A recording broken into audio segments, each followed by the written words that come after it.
আসসালামু আলাইকুম, good morning. আবার বসে পড়লাম চা নিয়ে সকাল সকাল। আজকে আমার কাজ নাই, তাই আপনাদের সাথে কথা বলতে পারলাম। একটু মধু দিয়ে নিচ্ছি চায়ে,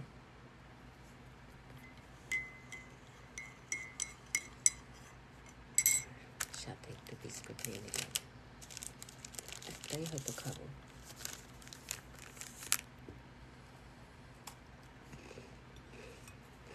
আমার আসলে চাটাই ভালো লাগে খেতে সকালবেলা।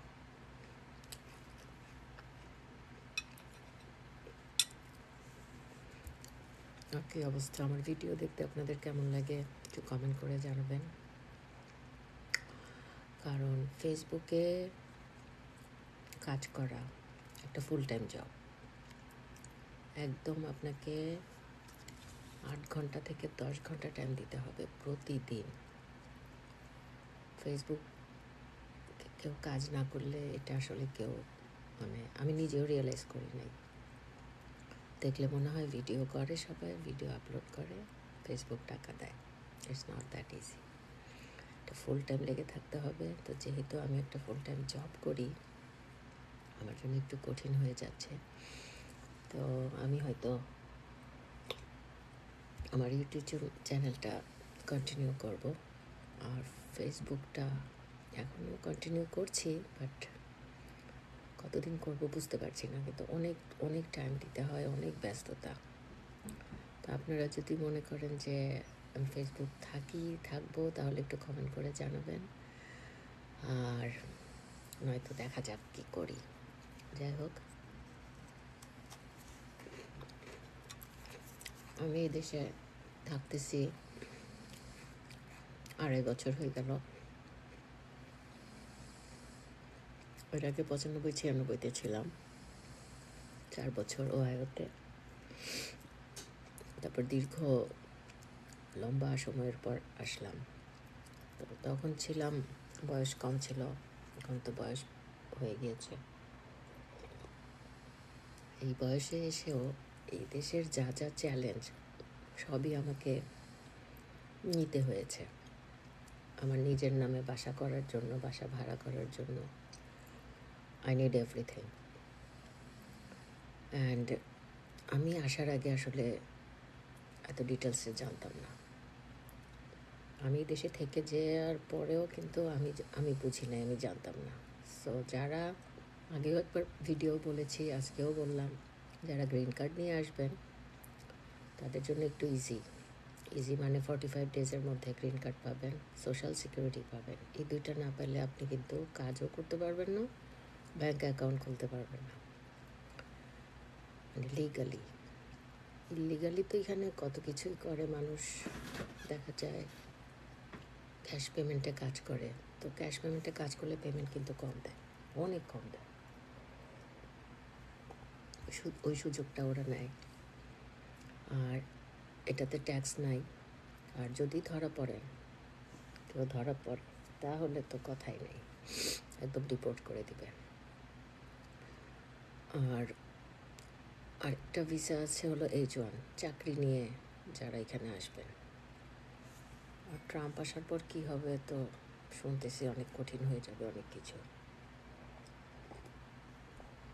সেটাও আমি শিওর না। যাই হোক, আমি আমারটা বলছি যে গ্রিন কার্ড নিয়ে আসলে এটা কনফার্ম যে আপনি গ্রিন কার্ড পাবেন, সোশ্যাল সিকিউরিটি পাবেন, এগুলো মেলে চলে আসে। এগুলোর জন্য আপনার কোথাও যেতে হবে না। এই জিনিসটা আমার কাছে খুবই ভালো লেগেছে। বলা ছিল 45 ডেজের মধ্যে গ্রিন কার্ড পাবো, ঠিক 45 ডেজের মধ্যেই আমি গ্রিন কার্ড পেয়ে গেছি। আমাকে কোথাও যেতে হয় নাই, কারণ অফিসে যেয়ে বলতে হয় না এই টাকাটা আপনি রাখেন, আমার গ্রিন কার্ডটা দেন। তারপরে সোশ্যাল সিকিউরিটি নাম্বার, যেটা খুবই জরুরি। খালি গ্রিন কার্ড হাতে আসলে হবে না, সোশ্যাল সিকিউরিটিও আসতে হবে। সোশ্যাল সিকিউরিটির জন্য আমার কোথাও যেতে হয় নাই, কোনো অফিসে, সরকারি অফিসে যেয়ে বলতে হয় নাই যে সোশ্যাল সিকিউরিটিটা আমাকে দেন, আমি আপনাকে এত টাকা দিব। বাই মেল সব আমি টাইম মতো পেয়ে গিয়েছি। তারপরে ব্যাঙ্ক অ্যাকাউন্ট খুললাম, কাজে ঢুকলাম, পে চেক, বাই নেমে পে চেক লাগবে। আর হলো আমি যে সিটিতে থাকি উইলমিংটন, এটা তো আসলে একটা ট্যুরিস্ট সিটি, চারিদিকে বিচ। এই সিটিটা খুবই এক্সপেন্সিভ। এখানে একজনের বাড়ি ভাড়া, যদি আমার মতো এরকম একটা স্টুডিও নিয়েও থাকতে চান, মিনিমাম গ্রোসারি সহ খরচ হবে লাইক 1500 থেকে $2000। আর শেয়ার্ড অ্যাপার্টমেন্টে থাকলেও এরকমই কাছাকাছি, হয়তো $200 প্লাস মাইনাস। কিন্তু শেয়ার্ড অ্যাপার্টমেন্টে আমার মতো আমার এই বয়সে থাকাটা একটু কঠিন, অনেকই কঠিন। আর এখানে 1 মাস বসে থাকারও সুযোগ নেই। যাও, বের হও, কাজ করো, আর্ন করো, পেমেন্ট করো, বিল পেমেন্ট দাও, ক্রেডিট কার্ডের বিল দাও, এটা করো এটা করো। আর এক দেশে থাকতে গেলে সবই লাগে। প্রথম প্রথম আমি ভাবতাম আচ্ছা এই তো কয়টা জিনিস আছে, আমি চলে যাব। হয় না, দেখা যায় আসলে সার্ভাইভ করতে গেলে সব লাগে, সব। শীতকালে শীতের কাপড় লাগে, গরমকালে গরমের কাপড় লাগে। তো খরচ আসলে বাড়তেই থাকে, গ্র্যাজুয়ালি বাড়তে থাকে, কোনোভাবেই কমানো যায় না। একদম বেসিকটা আমি খরচ করি, তারপর আমি কিন্তু একদম বাসায় রান্না করে খাই।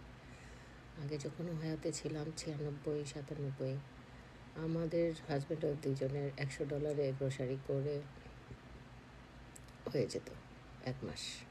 আর এখন এখানে মিনিমাম $400 তো লাগবে। আমি যেভাবে রান্না করে খাই, $300 থেকে $400 একজনের গ্রোসারি লাগবে, অসম্ভব দাম। ওয়ালমার্টে গেলে তেমন কিছু যদি নাও কিনি, বেসিকটাও যদি কিনে নিয়ে আসি, কীভাবে জানি $70-80 হয়ে যায়। মানে আমার তো প্যানিক অ্যাটাক হয় বিল দিতে গেলে। এত টাকা, এত বিল। আর পেচেকে যখন দেখি ট্যাক্স কেটে নিয়ে যায়, আমার হয়তো মানে অনেক টাকা ট্যাক্স কেটে নিয়ে যায়, কিছু করার থাকে না। এটা দেখলে খুব ইয়ে লাগে। আরেকটা হলো হেলথ ইন্স্যুরেন্স। হেলথ ইন্স্যুরেন্স চাইলেই পাওয়া যাবে না, কতগুলো ক্রাইটেরিয়া আছে, ওগুলো মিট আপ করতে হবে। আমি যেমন আমার কাজের এখান থেকে হেলথ ইন্স্যুরেন্স কিনেছি, আমি সপ্তাহে দেই $55। তার মানে মাসে দিচ্ছি আমি $220, হিউজ অ্যামাউন্ট। তারপরেও ডাক্তার দেখাতে গেলে $50 কোপে দিতে হয়, ওষুধ কিনতে গেলে একটা মিনিমাম একটা অ্যামাউন্ট দিতে হয়। তারপরে আমি বলবো এটা ভালো। আরও হেলথ ইন্স্যুরেন্স আছে, ওইটা আমি এখন এলিজিবল না, আমি হয়তো এলিজিবল হলে পাবো। তারপরে এখন মোটামুটি আমি সেট। এই হেলথ ইন্স্যুরেন্স কিন্তু লাগবে, কারণ এখানে কিছু হলে আপনি ডাক্তার দেখাবেন কীভাবে? $100 দিয়ে ডাক্তার দেখাতে হবে, $200 দিয়ে ওষুধ কিনতে হবে। আর হসপিটালের বিলের তো প্রশ্নই ওঠে না, $1000 বিল। সো ইটস সো এক্সপেন্সিভ, একটা সিস্টেমেটিক। তো যারা আসবেন তারা এগুলো ফেস করবেন। আমি এই জন্য আমার এই চ্যানেল খোলার একটা মূল উদ্দেশ্যই ছিল, যারা ইমিগ্রেন্ট হয়ে আসবেন তাদের জন্য একটু হেল্প হয়। তাদের কোনো প্রশ্ন থাকলে করতে পারেন, আমি কমেন্টে জবাব দেওয়ার চেষ্টা করব। এটা আমার একটা চ্যানেল খোলার মানে এই পেজ খোলার একটা মূল উদ্দেশ্য ছিল। তো সবাই ভালো থাকবেন, সুস্থ থাকবেন। আসসালামু আলাইকুম।